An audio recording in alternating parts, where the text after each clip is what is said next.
Oh Buda. Yes. Bwana ulikuwa na hang kwa chopa? Bwana mimi Obina alikuwa hapo chini kwa chopa. Nikamuuliza Obina, "Suniachi yako 50 bob?" Obina akasema hana 50 bob kwa mfuko. Mimi nikashangaa, Obina unakuja Migori, unatoka Nairobi, unakuja Migori na una 50 bob kwa mfuko. Hiyo ni kasi gani? Unakuja na chopa 6 kwa harusi ya Presinda. Alafu unakuja hapa Migori, alafu unakosa kuachia watu chai. Saa nyingine pesa ukosa. Haiwezi kosa. Obina aliniambia anitumia yako kwa simu. 50 bob unanitumia kwa simu. 50 bob unanitumia kwa simu. Kwa hivyo mimi nikamwambia, wacha mimi nipande chopa, nishike tu chopa, twende na yeye Nairobi akanipatia yako 50 bob. So mimi nikasema wacha ni hang tu kwa chopa, ndiene na yeye Nairobi anipatia yako 250 bob. Na ulishukia wapi?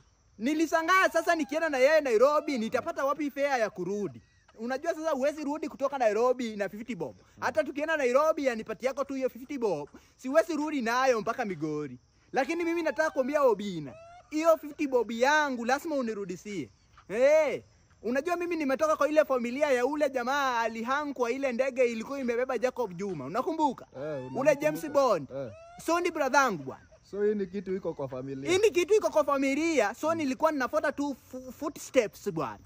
Kwa hivyo Obina wewe, amwezi kuja hapa na machopa zaidi ya 20, alafu uwezi niachi yako 50 bob. Sisi tutahang kwa hiyo chopa bwana. Tutahang kwa hiyo chopa. Bwana. Na ulishukia wapi?